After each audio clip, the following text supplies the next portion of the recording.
P D M हुकूमत की बड़ी इत्तेहादी जमात ने हुकूमत से अलहदगी इख्तियार करने की धमकी दे दी।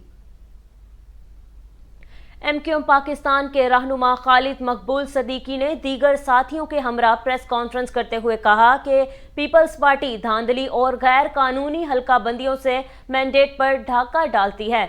उन्होंने कहा कि वजीर आजम बताएं वो अपनी गारंटी पर कायम भी हैं या नहीं।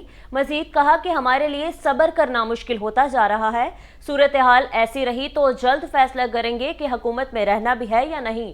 खालिद मकबूल सदीकी ने वाज़ेह कर दिया कि इलेक्शन कमीशन की जिम्मेदारी 15 जनवरी से कबल कराची और हैदराबाद की असर नो हल्का बंदियां करने की है।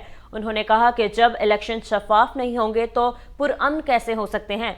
MQM रहनुमा ने कई हल्का बंदियों के मामले पर अदालत जा रहे हैं और हमने PDM को कहा था कि आपका साथ देने से हमें नुकसान उठाना पड़ सकता है, मगर फिर भी जमहूरियत और निज़ाम की बेहतरी के लिए मौजूदा हुकूमत का साथ दिया।